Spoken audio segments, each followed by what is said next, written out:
ತಪ್ಪು ಮಾಡಿಕೊಂಡ ಗಿಣಿ ಒಪ್ಪಿಕೊಂಡ ಮೇಲೆ ಏನಾಯಿತು?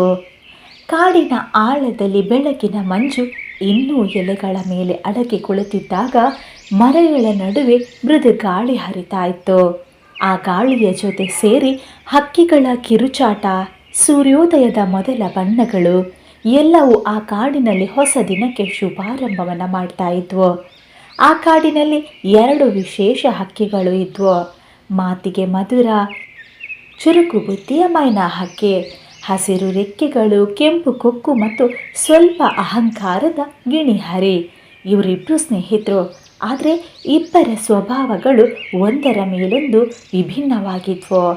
ಗಿಣಿಗೆ ಒಂದು ಕನಸು, ಕಾಡಿನಲ್ಲೇ ತನ್ನನ್ನು ಎಲ್ಲರಿಗಿಂತಲೂ ಜಾಣ, ನಾನೇ ಎಲ್ಲರಿಗಿಂತಲೂ ಮುಖ್ಯ ಅಂತ ಸಾಬೀತು ಮಾಡಬೇಕು ಅನ್ನೋದು. ಯಾರೇ ವಿಷಯ ಹೇಳಿದರೂ ಗಿಣಿಗೆ ತಕ್ಷಣ ಒಂದು ಅಭಿಪ್ರಾಯ ಬರ್ತಾ ಇತ್ತು.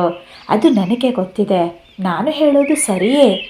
ಆದರೆ ಅಷ್ಟು ಜ್ಞಾನವಿಲ್ಲದೆ ಇದ್ದರೂ ಹೆಣೆದಂತೆ ಮಾತನಾಡುವ ಅಭ್ಯಾಸ ಅವನದು. ಆದರೆ ಮೈನಾ ಹಕ್ಕಿ ಮಾತ್ರ ಶಾಂತ ಸ್ವಭಾವದವಳು. ನಾವು ಕೇಳಿ ಕಲಿಯೋಣ, ತಪ್ಪಿದ್ರೆ ಕೇಳಿ ತಿಳಿಯೋಣ ಅಂತಿದ್ಲು. ಒಂದು ದಿನ ಕಾಡಿನ ಹಿರಿಯ ಗೂಬೆ ಗುರುರಾಜ ಘೋಷಣೆಯನ್ನು ಮಾಡ್ತಾನೆ. ಹೊಸ ನೀರಿನ ಕೆರೆ ಎಲ್ಲಿದೆ? ಅದು ಯಾರಿಗಾದರೂ ಗೊತ್ತಿದೆಯಾ? ಗೊತ್ತಿದ್ರೆ ಅದನ್ನು ದಾರಿ ತೋರಿಸ್ಬೇಕು ಅನ್ನೋದು. ಗಿಣಿಯ ಕಣ್ಣು ಮಿನುಗಿತು. ಕೊನೆಗೂ ಒಂದು ಅವಕಾಶ ಸಿಕ್ಕಿದೆ, ನಾನು ತೋರಿಸಿಕೊಡ್ತೇನೆ ನಾನು ಏನು ಅಂತ. ಮೈನಾ ಹಕ್ಕಿ ನಿಧಾನವಾಗಿ ಕೇಳ್ತಾಳೆ, ನಿನಗೆ ಖಂಡಿತವಾಗಿಯೂ ಗೊತ್ತಿದೆಯಾ? ನಿನಗೆ ಆ ಹೊಳೆಯ ದಾರಿಗಾದರೂ ಗೊತ್ತಿದೆಯಾ ಅಂತ ಕೇಳ್ತಾಳೆ.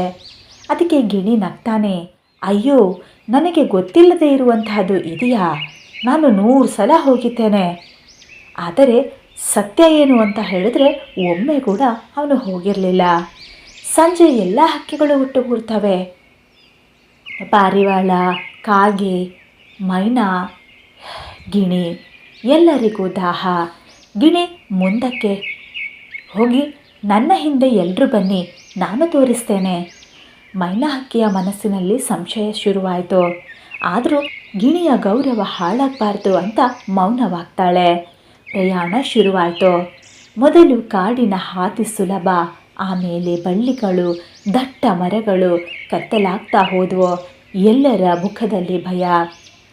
ಪಾರಿವಾಳ ಹೇಳುತ್ತೆ, ಇದು ನೀರಿನ ಹಾದಿ ಅಂತಿಲ್ಲ. ಅದಕ್ಕೆ ಮೈನಾ ಹಕ್ಕಿ ನಿಧಾನವಾಗಿ ಕೇಳ್ತಾಳೆ, ಹರಿ, ನಾವು ಸರಿಯಾದ ದಾರಿಯಲ್ಲಿಯೇ ಇದ್ದೇವಾ?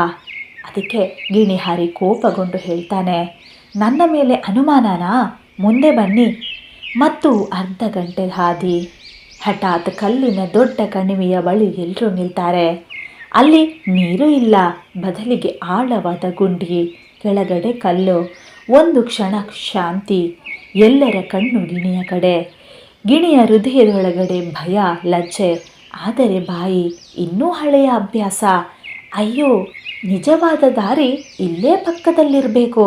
ನನಗೆ ಸರಿಯಾಗಿ ಗೊತ್ತಾಗಲಿಲ್ಲ. ಸರಿ ಆಯಿತು, ಇನ್ನೂ ಸ್ವಲ್ಪ ಮುಂದೆ ಹೋಗೋಣ, ನೋಡೋಣ.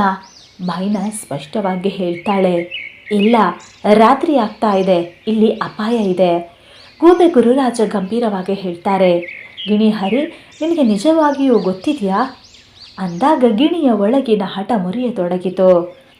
ಇದು ತಪ್ಪು ದಾರಿ ಇರ್ಬೋದೋ ಏನೋ, ನನಗೆ ಗೊತ್ತಿಲ್ಲ, ನಾನು ಸುಳ್ಳು ಹೇಳಿದೆ, ನನ್ನನ್ನು ಕ್ಷಮಿಸಿ ಅಂತ ಹರಿ ಕ್ಷಮೆಯನ್ನು ಕೇಳ್ತಾನೆ.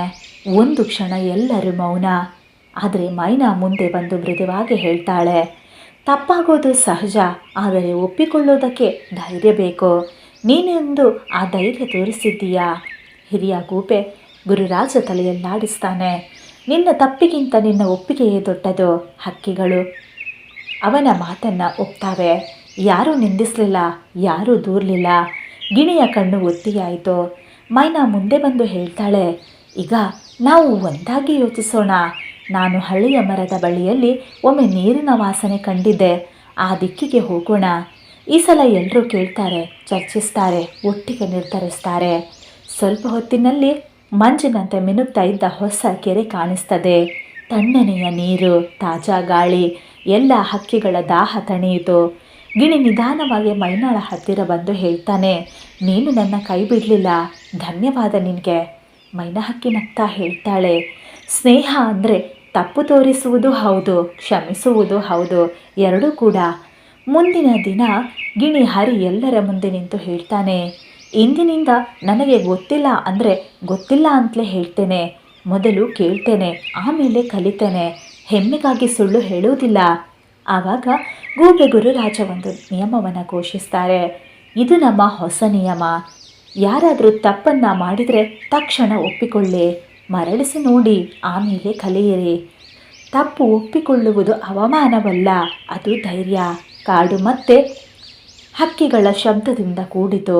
ಆ ದಿನದಿಂದ ಗಿಣಿ ಹರಿ ಕೂಡ ಇನ್ನೂ ಜಾಣನಾಗ್ತಾನೆ, ಆದರೆ ಮೌನವಾಗಿಯೂ ವಿನಮ್ರವಾಗಿಯೂ.